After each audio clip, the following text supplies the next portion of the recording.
My dear students, today CMA intermediate cost accountancy question number 5A இருந்து மறுபடியும் start பண்றோம்.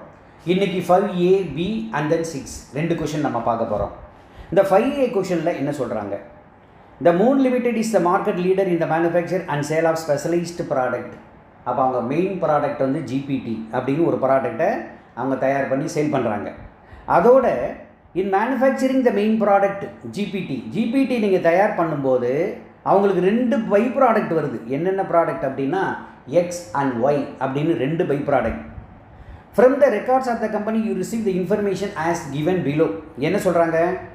The total cost up to the point of separation rupees 1,36,000 rupees 1,36,000 ரூபாய் joint cost. இதுக்கு பேர் என்ன அப்படின்னா joint cost. சரி, அது இல்லாமல் இந்த மெயின் ப்ராடக்ட் எவ்வளோ சேல்ஸ் பண்ணுறாங்க அப்படின்னா sales realisation 3,28,000, by product X வந்து 32,000, Y 48,000. The cost incurred after separation X வந்து 9,600, Y 14,400. The estimated profit on sales value 20%, 30%. நல்லா பாருங்கள், இது 20%, இது 30%. The selling expenses estimated on sales value 20%, 20%, 20%. So prepare comparative profit and loss statement using the reverse cost method by product. Reverse cost method na sales la irundhu enna expenses irukko adala less panningena enna cost nu therinjirum. முதல்ல அந்த காஸ்ட்டை கண்டுபிடிங்க. அதுக்கப்புறம் comparative profit and loss statement ரெண்டு கேட்குறாங்க. Prepare comparative profit and loss statement using the reverse cost method use பண்ணி போட சொல்கிறாங்க. இப்போ நம்ம ரிவர்ஸ் காஸ்ட் மெத்தடை யூஸ் பண்ணி என்ன காஸ்ட்டு ஜாயின்ட் ப்ராடக்ட்டுக்கு மொத்தம் என்ன காஸ்ட்டுன்னு கேட்போம். அதை கண்டுபிடிச்சா தான் நமக்கு என்னன்னா மெயின் ப்ராடக்டினுடைய ஜாயின்ட் காஸ்ட்டினுடைய ப்ரொபோர்ஷன் என்ன அப்படிங்கிறது நமக்கு தெரியும். So the reverse cost method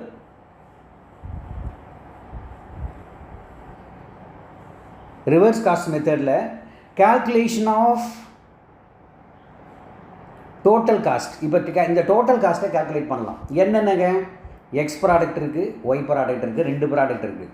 அதில் சேல்ஸ் வேல்யூ கொடுத்துருக்காங்க. கொஷனில் சேல்ஸ் வேல்யூ எவ்வளோ 32,000, அடுத்தது 48,000 ரெண்டு கொடுத்துருக்கு. சரி, இதில் என்ன சொல்கிறாங்க பாருங்கள், ரெண்டு expenses cost incurred after separation ஒன்று, estimated profit on sales value ஒன்று, செல்லிங் எக்ஸ்பென்சஸ் ஒன்று. அப்போ நல்லா பாருங்கள், எஸ்டிமேட்டட் ப்ராஃபிட் எவ்வளோ வருது?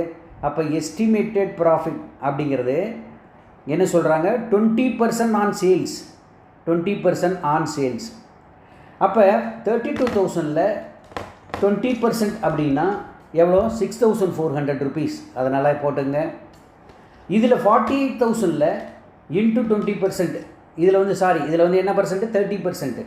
ஸோ 48,000 இன்ட்டு 30% அப்படின்னு போட்டால் 14,400 ருபீஸ். ஸோ 14,400 ருபீஸ் போட்டாச்சு. இதை லெஸ் பண்ணோம். அது இல்லாமல் செல்லிங் எக்ஸ்பென்சஸ் இது வந்து என்னென்னா எஸ்டிமேட்டட் ப்ராஃபிட் அப்படின்னு சொல்கிறாங்க. எஸ்டிமேட்டட் ப்ராஃபிட் தான் உங்களுக்கு எவ்வளோ வருது பாருங்கள் 20%, 30%. அடுத்தது cost incurred after separation, cost incurred after separation, cost incurred after separation எவ்வளோ 9,600. இதுக்கு பார்த்தீங்கன்னா 14,400 இருக்கா, இந்த ரெண்டு அமௌண்ட்டும். சரி, நெக்ஸ்ட் பார்த்தீங்கன்னா செல்லிங் எக்ஸ்பென்சஸ் வந்து எவ்வளோனா 20% ஆன் சேல்ஸ். இங்கே தான் 20% ஆன் சேல்ஸு. அதுவும் நீங்கள் பார்த்தீங்கன்னா ப்ராஃபிட்டு 20% தான் வருது. சரி, ஓகே.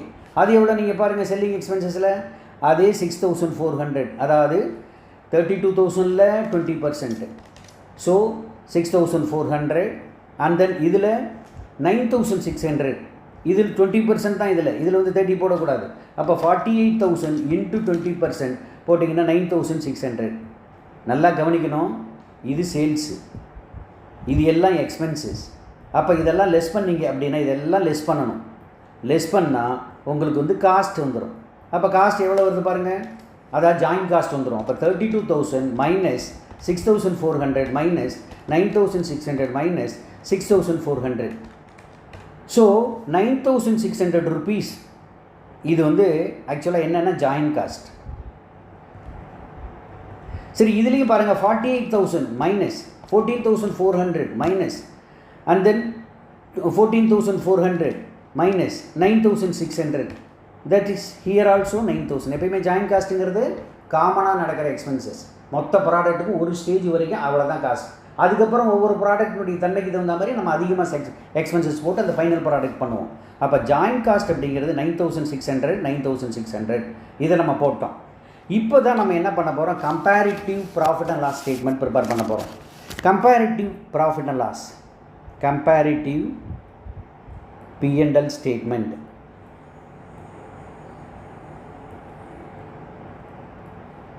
இதில் நீங்கள் என்ன பண்ணலான்னா, கம்பேரிட்டிவ்னா எல்லா ப்ராடக்ட்டும், மெயின் ப்ராடக்ட்டுக்கும் போடுங்க ஜிபிடி, அண்ட் தென் எக்ஸு ஒய், 3 ப்ராடக்ட்டுக்கும். 3 ப்ராடக்ட்டுக்கு சேல்ஸ் எவ்வளோ, எல்லாமே ருபீஸ். அப்போ சேல்ஸ் எவ்வளோ பண்ணுங்க, இதில் 3,28,000. எக்ஸுக்கு எவ்வளோ 32,000, ஒய்க்கு 48,000. ஸோ இதில் வந்து shares in joint cost, joint cost நம்ம மொத்தமாக நீங்கள் பார்த்தீங்கன்னா எவ்வளோ வருது, ஜாயின்ட் காஸ்ட்டுக்கு 1,36,000 வருது. அப்போ 1,36,000ல் நமக்கு ஜாயின்ட் காஸ்ட் எவ்வளோ போச்சு, இந்த பை ப்ராடக்ட்டுக்கு இவ்வளோ போகுது, இதுக்கு போகுது. அப்போ நல்லா பார்க்கணும். அப்போ மெயின் ப்ராடக்ட் என்ன, மெயின் ப்ராடக்ட்டு பேர் என்ன, ஆக்சுவலாக ஜிபிடி. அப்போ ஜிபிடினுடைய ஜாயின்ட் காஸ்ட் எவ்வளோ, அப்போ ஒட்டு மொத்தமாக 1,36,000 ஜாயின்ட் காஸ்ட்டு. அதில் இது பாருங்கள் 9,600 எக்ஸுக்கு போயிடும், ஒய்க்கு வந்து அது ஒரு 9,600 போயிடுச்சு. அப்படின்னா மீதி இருக்கிற அமௌண்ட்டு தான் ஜாயின்ட் காஸ்ட் ஆஃப் ஜிபிடி. அப்போ 1,36,000 minus 9,600 minus 9,600 that is 1,16,800 rupees. இதுதான் ஜாயின்ட் காஸ்ட். அப்போ அதனுடைய பிரேக்கப் தான். அப்போ ஜாயின்ட் காஸ்ட் அப்படின்னா ஷேரிங் ஜாயின்ட் காஸ்ட்னா 1,16,800. இவனுக்கு வந்து அப்படியே 9,600 அப்படியே போடணும். அடுத்தது ஃபர்தர் காஸ்ட் எவ்வளோ, ஃபர்தர் காஸ்ட்டு அதாவது ஆஃப்டர் செப்பரேஷனுக்கு அப்புறம் ஃபர்தர் காஸ்ட் எவ்வளோ பாருங்கள் கொஷனில், இந்த அமௌண்ட் அதாவது 9,600, 14,400. அப்போ ஃபர்தர் காஸ்ட் அதை பாருங்கள். அப்போ ஃபர்தர் காஸ்ட் அப்படிங்கிறது 9,600, இவனுக்கு கிடையாது ஃபர்தர் காஸ்ட்டு, இதுக்கு 14,400. இதுதான் மெயின் ப்ராடக்ட்டு. அதுக்கப்புறம் வர்ற வேஸ்டேஜஸில் தான் இந்த 2 ப்ராடக்ட் வருது, அவ்வளோதான். அதுக்கப்புறம் செல்லிங் எக்ஸ்பென்சஸ் அப்படிங்கிறது என்ன, 20% ஆன் சேல்ஸ். அப்போ 20% ஆன் சேல்ஸ்னால் என்ன, சேல்ஸ் இங்கே 3,28,000ல் 20% அப்படின்னு பார்த்தீங்கன்னா 65,600. அண்ட் தென் ஹியர் 32,000 இன்ட்டு 20% அப்படின்னு பார்த்தா 6,400. அண்ட் தென் ஹியர் 48,000 இன்ட்டு 20% அப்படின்னு போட்டிங்கன்னா 9,600. ஸோ இதை நீங்கள் லெஸ் பண்ணிங்கன்னா இப்போ எப்படின்னு தெரிஞ்சிச்சு. அப்போ மொத்தமாக 20% ஒவ்வொன்றுக்கும் போட்டிங்கன்னா ப்ராஃபிட் எவ்வளோ. அப்போ இந்த சேல்ஸில் இந்த 2 எக்ஸ்பென்சஸையும், இந்த இதில் 3 எக்ஸ்பென்சஸ், இதில் 2 எக்ஸ்பென்சஸ் லெஸ் பண்ணிங்கன்னா ப்ராஃபிட் வரும். இதுதான் கம்பேரிட்டிவ் ஸ்டேட்மெண்ட். அப்போ 3,28,000 minus 1,16,800 minus 65,600 that is 1,45,600. Here 32,000 minus 9,600 minus 9,600 minus 6,400 that is 6,400 rupees profit. Here 48,000 minus 9,600 minus 14,400 minus 9,600. So here 14,400. So நல்லா பாருங்க, இதுதான் வந்து profit on main product of GBT and then joint product by product of X and Y. இதில் இதுதான் இந்த question. அடுத்த question நம்ம இப்போ பார்க்கலாம். கொஷின் நம்பரில் நெக்ஸ்ட்டு இது முடிஞ்சிடுச்சு. நெக்ஸ்ட்டு கொஷினு பியில் பார்க்க போகிறோம்.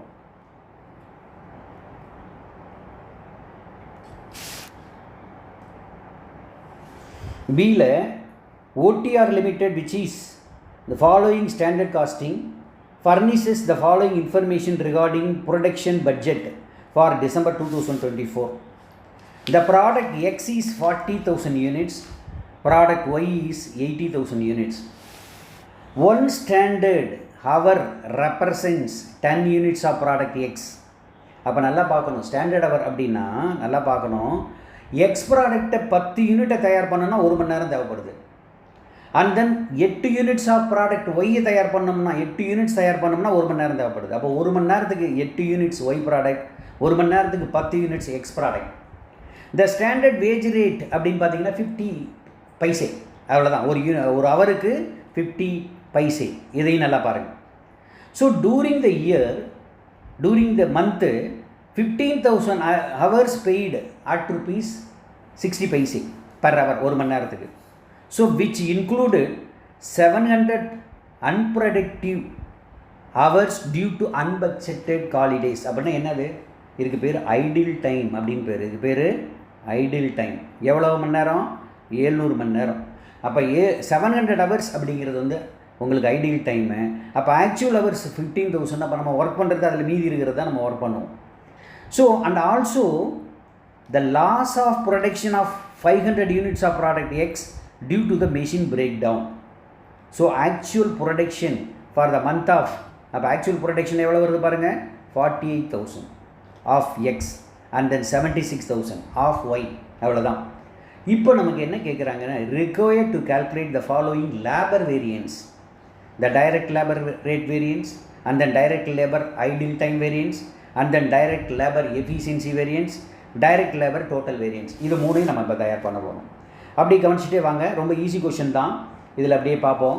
ஃபஸ்ட்டு நீங்கள் என்னென்னா ஸ்டாண்டர்ட் ஃபார் ஆக்சுவல் அவுட்புட் அது என்ன பாருங்கள். ஸ்டாண்டர்ட் ஃபார் ஆக்சுவல் அவுட்புட் அப்படிங்கிறத முதல்ல நோட் பண்ணிக்கங்க. Standard for actual output. நல்லா நீங்கள் பார்த்தீங்கன்னா இதில் முதல்ல ஞாபகம் வச்சுக்க வேண்டியது எவ்வளோ ஹவர்ஸு. இப்போ ஏன்னு ஒரு ப்ராடக்ட் இருக்குது. இந்த ப்ராடக்ட்டுக்கு என்ன சொல்கிறான்னா, அதாவது 10 யூனிட்ஸ் தயார் பண்ணுறதுக்கு உங்களுக்கு வந்து எவ்வளோ, ஒரு மணி நேரம் ஆகுது அப்படின்னா, அப்போ 48,000 யூனிட்ஸுக்கு எத்தனை மணி நேரம், முதல்ல அதை நீங்கள் கால்குலேட் பண்ணுங்கள். அப்போ நீங்கள் 48,000 யூனிட்ஸ் அப்படின்னா எவ்வளோ வருது பாருங்கள். 48,000 டிவைடட் பை 10 அப்படின்னா அப்போ 4,800 ஹவர்ஸ். அப்போ ஏ ப்ராடக்ட் தயார் பண்ணுறதுக்கு நல்லா பார்க்கணும், மொத்தமாக எவ்வளோ மணி நேரம் ஒர்க் பண்ணுறோம், 4,800 ஹவர்ஸ். பி ப்ராடக்ட்டுக்கு நீங்கள் பார்த்தீங்கன்னா ஒரு யூனிட், அதாவது 8 யூனிட் தயார் பண்ணுறதுக்கு 1 மணி நேரம் அப்படின்னா மொத்தமாக எவ்வளோ, 76,000 யூனிட்ஸ் தயார் பண்ணுறோம். கொடுத்துருக்கா இங்கே பாருங்கள், வருது பாருங்கள் கொஷனில். அதாவது 76,000 யூனிட்ஸ், இதில் வந்து 48,000, அப்போ 76,000. அப்போ 76,000 இன்ட்டு டிவைடட் பை 8 அப்படின்னா எவ்வளோ வரும் பாருங்கள், 9,500 ஹவர்ஸ். 9,500 ஹவர்ஸ். அப்போ டோட்டல் ஹவர்ஸ் எவ்வளோ வருது உங்களுக்கு, டோட்டல் ஹவர்ஸ் ரெண்டையும் ஆட் பண்ணிங்கன்னா 14,300 ஹவர்ஸ். அப்போ 2 ப்ராடக்ட்டுக்கு சேர்த்து 14,300 ப்ராடக்ட்ஸ். சரி, இதனுடைய ரேட் என்ன, ஸ்டாண்டர்ட் ரேட்டு கொடுத்துருக்காங்க பாருங்கள். அதாவது ஸ்டாண்டர்ட் வேஜ் ரேட் ஆஃப் ₹50. அப்போ 50 ரூபா 50 பைசா. அப்போ நீங்கள் என்ன பண்ணணும், அப்போ ஸ்டாண்டர்ட் காஸ்ட் என்ன, இது அப்படியே நான் ஞாபகம் வச்சுங்க, இது பின்னாடி யூஸ் ஆகும். ஸ்டாண்டர்ட் காஸ்ட் அப்படிங்கிறது 14,300 ஹவர்ஸ் இன்ட்டு 0.5 அப்படின்னா ரேட்டு. ஸோ அதில் பாதி 14,300 டிவைடட் பை 2 அப்படின்னா என்ன, 7,100. இது வந்து ₹7,150. இது தான் வந்து ஸ்டாண்டர்ட் காஸ்ட். இது அப்படியே வச்சுக்கலாம். இப்போ நமக்கு என்ன தேவை, ஆக்சுவல் அவுட்புட் எவ்வளோ அப்படிங்கிறது அதையும் பார்ப்போம். அப்போ நீங்கள் டோட்டல் ஹவர்ஸ் பெய்டு மொத்தமாக நம்ம ஒர்க் பண்ணுறது எவ்வளோன்னு பார்த்தீங்கன்னா 15,000 ஹவர்ஸ் வருதா. 15,000 ஹவர்ஸ். 15,000 ஹவர்ஸுக்கு நம்ம எவ்வளோ பே பண்ணுறோம், அந்த ரேட் ஆஃப் எவ்வளோ ரேட், ஆக்சுவல் ரேட்டு 60 பைசே. அப்போ 0.60 அப்படின்னு பார்த்தீங்கன்னா மொத்தமாக இது ஆக்சுவல் காஸ்ட்டு இப்போ வந்துடுது. முதல் ஸ்டாண்டர்ட் காஸ்ட்டு போட்டோம். அப்போ 15,000 இன்ட்டு 0.6 தட் இஸ் 9,000 rupees. இது வந்து actual cost.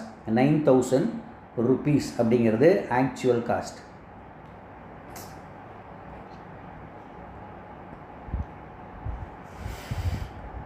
Actual cost. So இதையும் ஞாபகம் வச்சுங்க. அப்போ ஸ்டாண்டர்ட் காஸ்ட், ஆக்சுவல் காஸ்ட், இது ரெண்டும் நமக்கு தெரியுது. அப்போ ஸ்டாண்டர்ட் காஸ்ட், ஆக்சுவல் காஸ்ட் அப்படிங்கிறது லேபர் காஸ்ட் வேரியன்ஸ். அது கடைசியாக கேட்குறாங்க கொஷனில். இந்த கடைசியாக இருக்கிறதுக்கு உண்டான ஆன்சர் அது, அதை நம்ம அப்புறம் போடலாம். இப்போ ஃபஸ்ட்டு கொஷின் என்ன கேட்குறாங்க, டைரக்ட் லேபர் ரேட் வேரியன்ஸ். அப்போ ஃபஸ்ட்டு நம்ம அதை போடுவோம். அப்போ first direct labour variance. Direct labour variance அப்படிங்கிறது என்ன, ஆக்சுவலாக அதுக்கு ஃபார்முலா, அதாவது standard rate minus actual rate into actual hours. இது இந்த ஃபார்முலா நமக்கு தெரியும். அப்போ லேபர் வேரியன்ஸ் வேணும் அப்படின்னா இதுதான் டைரக்ட் லேபர் வேரியன்ஸ் அப்படின்னா இதுதான். சரி, இப்போ இதுக்கு நம்ம என்ன பண்ணலாம்னா ஸ்டாண்டர்ட் ரேட் அப்படிங்கிறது எவ்வளோ நம்ம பார்த்தது தான். எவ்வளோ 50 பைசே. அப்போ 50 பைசே. ஆக்சுவல் ரேட் எவ்வளோ 60 பைசே. ஆக்சுவல் ஹவர்ஸ் ஒர்க்டு எவ்வளோ 15,000 ஹவர்ஸ் இருக்கா. During the month 15,000 hours were paid அப்படின்னா 15,000 ஹவர்ஸ். அப்போ நீங்கள் இதை பண்ணிங்கன்னா எவ்வளோ வருது பாருங்கள். அப்போ இதில் பார்த்தீங்கன்னா எவ்வளோ வருது பாருங்கள். 0.5 minus 0.6 into 15,000. So that is 1,500 rupees adverse வருது. அப்போ நீங்கள் இன்னும் ₹1,500 அட்வர்ஸ். இது நல்லா ஞாபகம் வச்சுங்க. இதுதான் வந்து டைரக்ட் லேபர் வேரியன்ஸ். இது முடிஞ்சிடுச்சு. அடுத்தது என்ன கேட்குறாங்கன்னா கொஷனில் பாருங்கள், இது முடிச்சிட்டோம். அடுத்தது direct labour idle time variance. Idle டைம்ங்கிறது நம்ம ஏற்கனவே பார்த்தோம். 700 அன்ப்ரொடக்டிவ் ஹவர்ஸ், அதுதான் ஐடில் டைம். அப்போ ஐடில் டைமுக்கு நம்ம என்ன பண்ணுவோம். அப்போ ஐடில் டைம் வேரியன்ஸ் எவ்வளோ idle time into standard rate, அவ்வளோதான். அப்போ 750 hours idle time into standard rate எவ்வளோ 50 பைசே. அப்போ இதில் எவ்வளோ வரும். அப்போ ₹375 வரும். இது என்ன வரும். எப்பயுமே ஐடில் டைம் அப்படின்னாவே இது அட்வர்ஸ். அப்போ இதையும் அப்படியே நோட் பண்ணிக்கோங்க. நெக்ஸ்ட் கொஷனில் பார்த்தீங்கன்னா labour efficiency variance. Labour efficiency variance. Labour efficiency வேரியன்ஸும் உங்களுக்கு ஃபார்முலா தெரியும். என்ன பண்ணுவீங்க. Standard hours minus actual hours into standard rate. இதுதான் பார்த்தோம். ஸ்டாண்டர்ட் ஹவர்ஸ் எவ்வளோ நம்ம முத கால்குலேட் பண்ணது எவ்வளோ 14,300 ஹவர்ஸ். இதுதான் ஸ்டாண்டர்ட் ஹவர்ஸ் அப்படின்னு கால்குலேட் பண்ணோம். அது இல்லாமல் ஸ்டாண்டர்ட் காஸ்ட்டே நம்ம கால்குலேட் பண்ணிட்டோம். அப்போ என்ன ஆக்சுவலாக standard cost minus actual cost, sorry standard ஹவர்ஸுங்கிறது நீங்கள் ஹவர்ஸ் மட்டும் எடுத்துங்க 14,300. So 14,300 hours standard hours. Actual ஹவர்ஸுங்கிற என்ன 15,000ல் ஐடில் டைம் 750 போச்சு அப்படின்னா 14,250. அப்போ நீங்கள் இதில் எவ்வளோ வருது பாருங்கள். அப்போ இன்ட்டு 0.5, அது ஆக்சுவலாக 14,000 போச்சுன்னா எவ்வளோ வருது பாருங்கள். 14,300 மைனஸ் 14,250 இன்ட்டு 0.5 அப்படின்னா 25. So equal to 25. இது வந்து ஃபேவர். சரி, ஃபோர்த்து என்ன வரும் அப்படின்னு பார்த்தீங்கன்னா labour cost variance. Labour cost வேரியன்ஸுக்கு என்ன ஃபார்முலா. லேபர் காஸ்ட் வேரியன்ஸுக்கு ரொம்ப சிம்பிள். அதாவது standard cost minus actual cost. Standard cost minus actual cost. Standard cost நம்ம எவ்வளோ கால்குலேட் பண்ணோம். ஃபஸ்ட்டில் பாருங்கள். Standard cost 7,150. ஆக்சுவல் காஸ்ட் எவ்வளோ பண்ணோம். இந்த ரெண்டையும் எடுத்துக்கணும் 9,000. அப்போ standard cost minus actual cost that is 7,150 standard cost minus 9,000 rupees actual cost. அப்போ இது என்ன வரும். 9,000 இது போச்சு அப்படின்னா 1,850 அட்வர்ஸ். இதுதான். ஸோ இது வந்து லேபர் காஸ்ட் வேரியன்ஸ் அப்படிங்கிறது. அப்போ இந்த கொஷின் முடிஞ்சிருச்சு. கொஷின் நம்பர் இப்போ 6 பார்க்க போகிறோம். கொஷின் நம்பர் 6ல்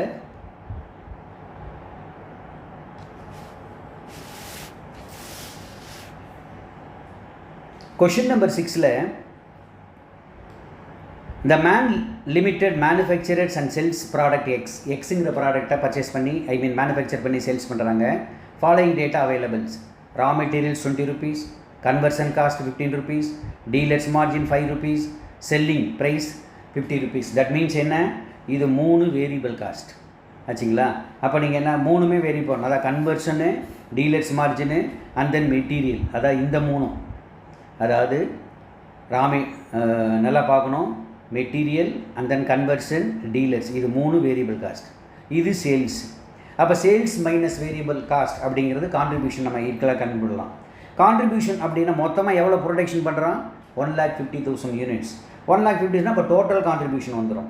அப்போ இந்த கொஷனில் என்ன கேட்குறாங்கன்னு பார்த்துக்குவோம். ஃபஸ்ட்டு முதல்ல there is an acute competition in the market. Competition ஹெவியாக இருக்குது. Extra efforts are necessary to sell the product.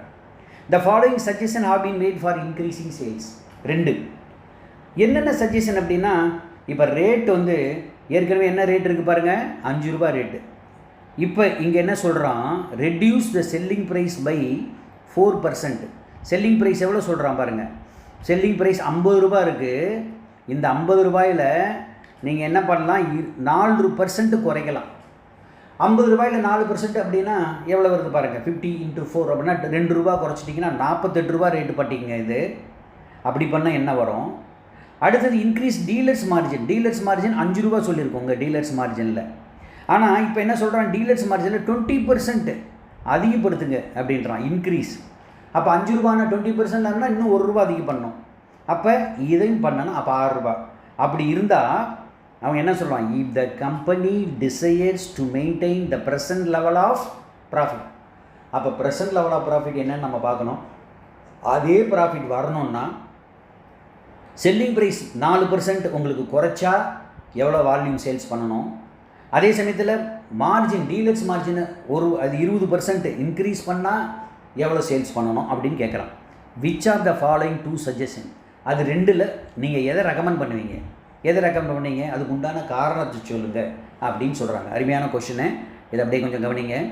இதில் என்ன வருது அப்படின்னு பார்த்தீங்கன்னா, முதல்ல நம்ம பார்க்க வேண்டியது என்ன கொடுத்துருக்காங்க, ஃபஸ்ட்டு ப்ரெசன்ட் ப்ராஃபிட்டை கால்குலேட் பண்ணுங்கள்.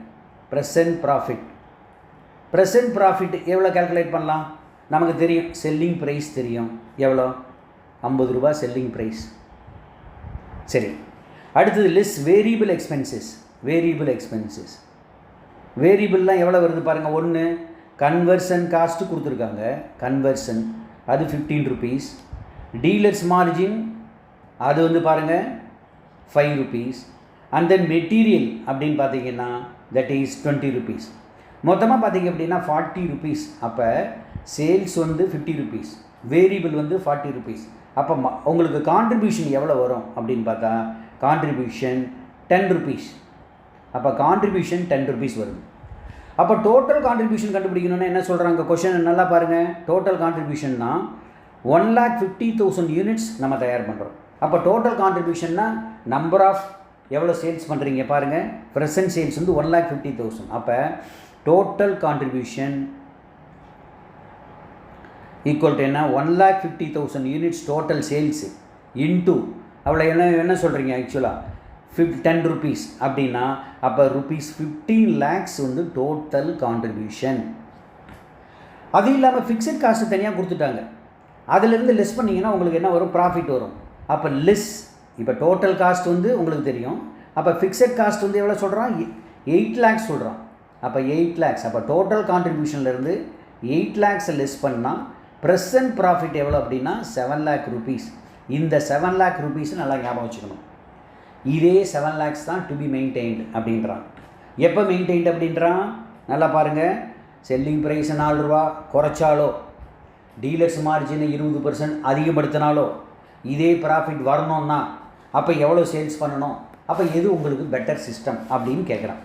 அப்போ நீங்கள் இதில் நீங்கள் நல்லா கேல்குலேட் பண்ணுங்கள். இப்போ பாருங்கள், முதல்ல ஃபஸ்ட்டு மெத்தடை நம்ம பார்ப்போம். என்ன பண்ணோம், செல்லிங் ப்ரைஸ் ரெடியூஸ்டு பை 4%.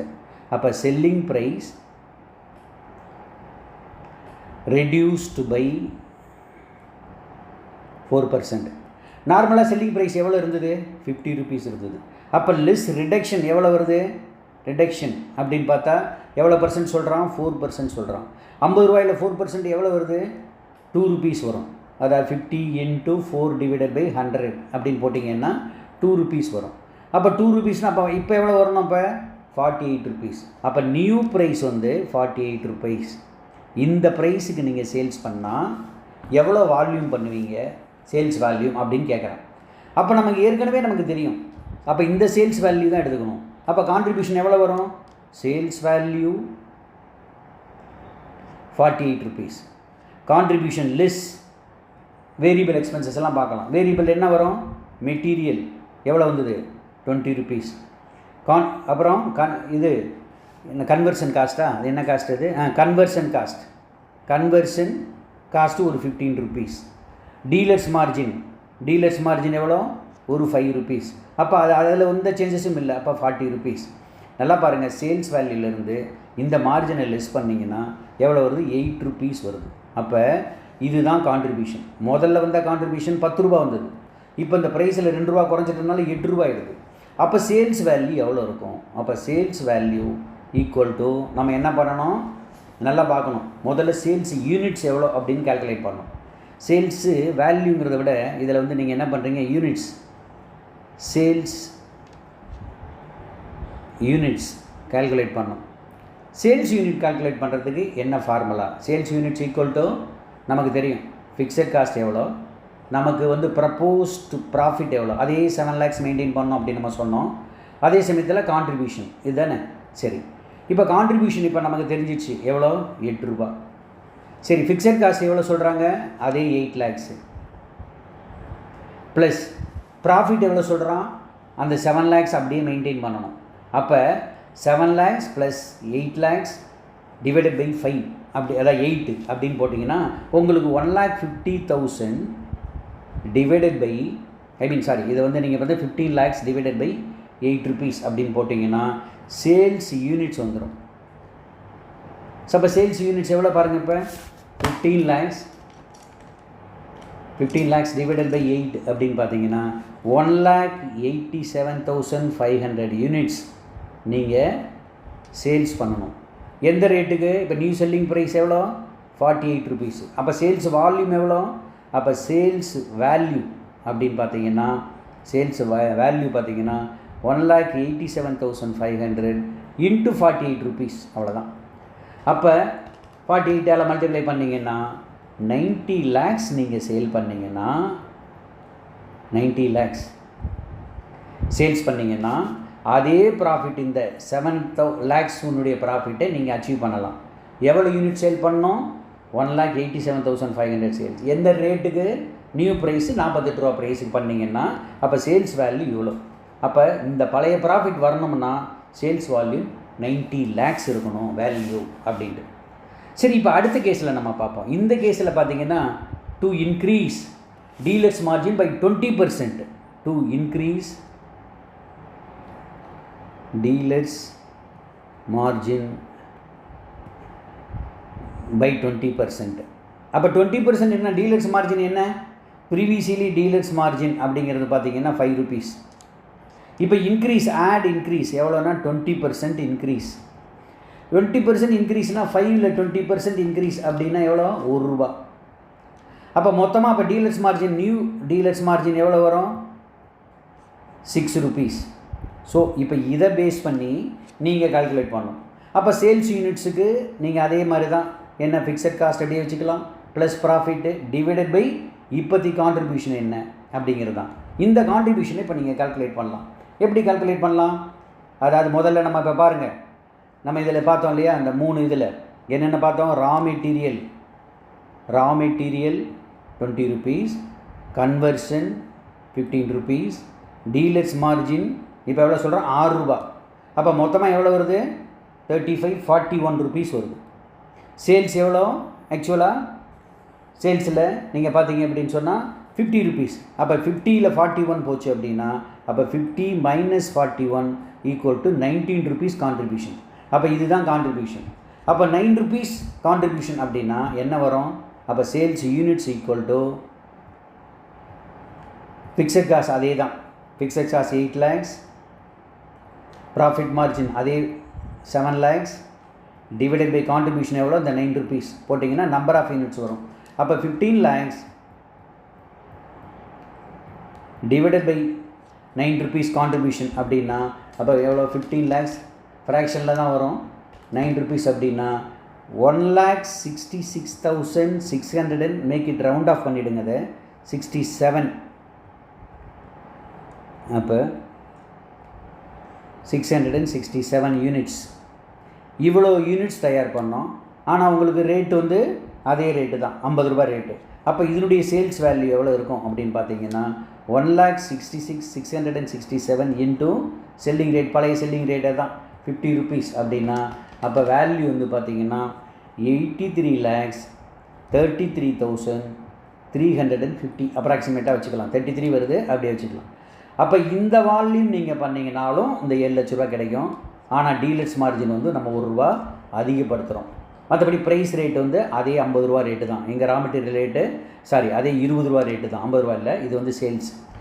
சரி, அப்போ நீங்கள் இதில் ரெண்டில் என்ன பண்ணணும்னா, இப்போ நீங்கள் எப்படி எழுதணும் அப்படின்னு ஆன்சரு, செகண்ட் ஆப்ஷனல் பெனிஃபிட்டா ஃபஸ்ட் ஆப்ஷனல் பெனிஃபிட்டா? அதே 7 லட்ச ரூபா ப்ராஃபிட் வரணுன்னா இந்த செகண்ட் ஆப்ஷனை பொறுத்த வரைக்கும் 83,33,350 சேல்ஸ் பண்ணால் போதும். ஆனால் அதே 7 lakhs ப்ராஃபிட் வரணுன்னா ஃபஸ்ட் ஆப்ஷனில் 90 lakhs சேல்ஸ் பண்ணணும். அப்போ உங்களுக்கு செகண்ட் ஆப்ஷன் தான் வந்து 83 lakhsலேயே உங்களுக்கு 7 லட்ச ரூபா லாபம் வருது. அப்போ இதுதான் ஆப்ஷன் கரெக்டு. அப்போ நீங்கள் என்ன பண்ணணும், அப்போ second option is beneficial because the existing profit can be obtained by sales volume of 83,33,350 whereas the same profit is obtained by a sale of rupees 90 lakhs. அப்போ ஆப்ஷன் எது பெட்டர் அப்படின்னா option 2 is better அப்படின்னு நீங்கள் அந்த solution எழுதிக்கிங்க. அடுத்தது question number 7 பாருங்கள்.